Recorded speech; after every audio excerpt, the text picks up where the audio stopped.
La situation à Madagascar. Le colonel Randrianirina a été investi vendredi président de la refondation de la République de Madagascar. Après plusieurs semaines de manifestations, les militaires avaient rallié le mouvement mardi dernier. Niagale Bagayoko, bonjour. Bonjour. Vous êtes politologue et enseignante à Sciences Po. Le président qui était en poste juste avant a fui apparemment vers Dubaï. Le nouveau président a promis des élections d'ici 24 mois.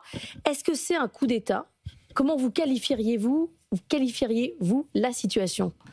En tout cas, ça correspond à l'immixtion récurrente de l'armée dans l'histoire politique malgache. Il faut savoir que ce n'est pas la première fois que l'armée se retrouve ainsi à la tête de l'État.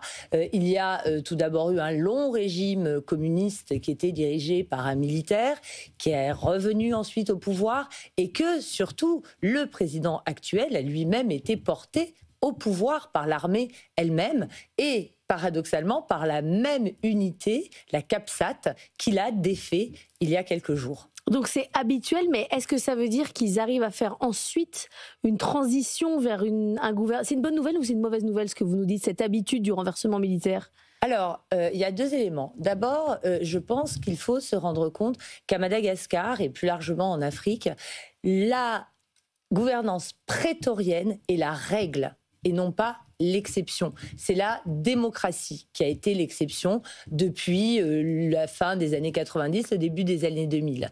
Donc, quand on parle de retour à la démocratie, on se rend compte que finalement, les militaires, même sous les régimes démocratiques, ne sont jamais loin. Ils sont toujours partie de la rente du pouvoir, du partage du pouvoir. Parfois, ils exercent de manière ouverte, parfois, ils exercent de manière plus masquée, davantage dans l'ombre. Et à mon avis, c'est de cette façon-là que l'on peut avoir des clés. Et pour l'avenir, il n'y aura pas de solution sans l'armée, ce qui ne veut pas dire que la tête de l'État sera occupée par un militaire, mais ils ont quand même annoncé une transition de 18 mois au moins. Annalisa. Ce changement de régime a été initié par les protestations de la Gen Z qui est descendue dans la rue pour manifester son mécontentement. Et effectivement, on a un changement de régime, de pouvoir, mais le mécontentement de la Gen Z reste bien clair. Ils ont des vraies demandes sur les infrastructures, sur les inégalités notamment. Est-ce que vous pensez que tout ça peut changer réellement à Madagascar ? Alors malheureusement, non, je n'en suis pas convaincue.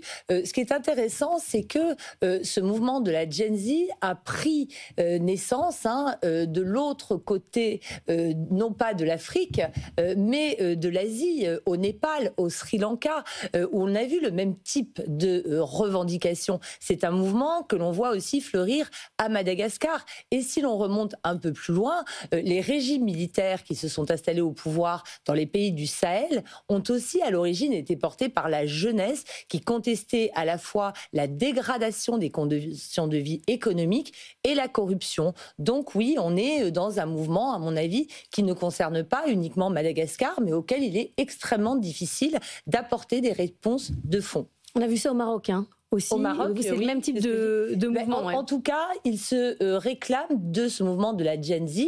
Le Maroc, la problématique est un peu différente parce qu'on a une monarchie à la tête de l'État, donc il n'est pas question que les militaires prennent le pouvoir. Mais en tout cas, il y a ce mouvement transnational d'une jeunesse qui réclame davantage d'égalité et d'accession tout simplement à des conditions de vie décentes.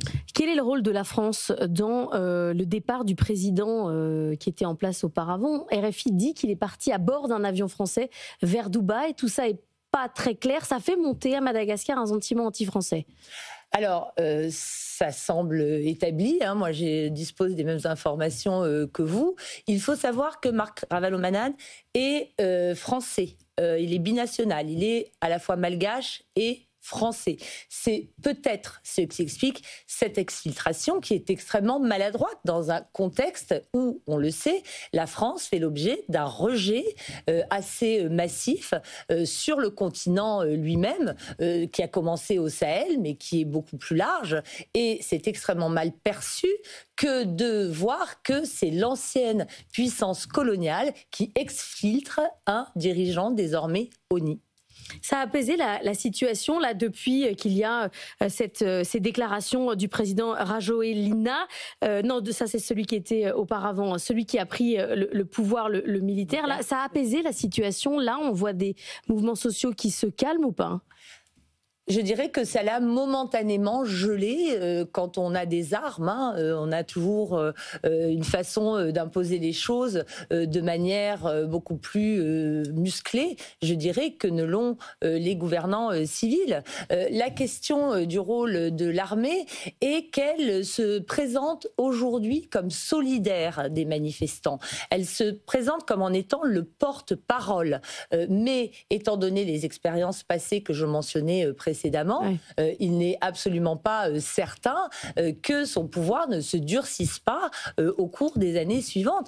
Au Mali, le mouvement de transition s'est prolongé. Le président au pouvoir, qui est maintenant depuis 5 ans, et il est maintenant pour un deuxième mandat de 5 ans supplémentaires. Donc c'est ce type de processus qui peut largement se prolonger aussi à Madagascar. Merci beaucoup Niagalé Bagayoko d'être venu ce matin dans la matinale de l'économie.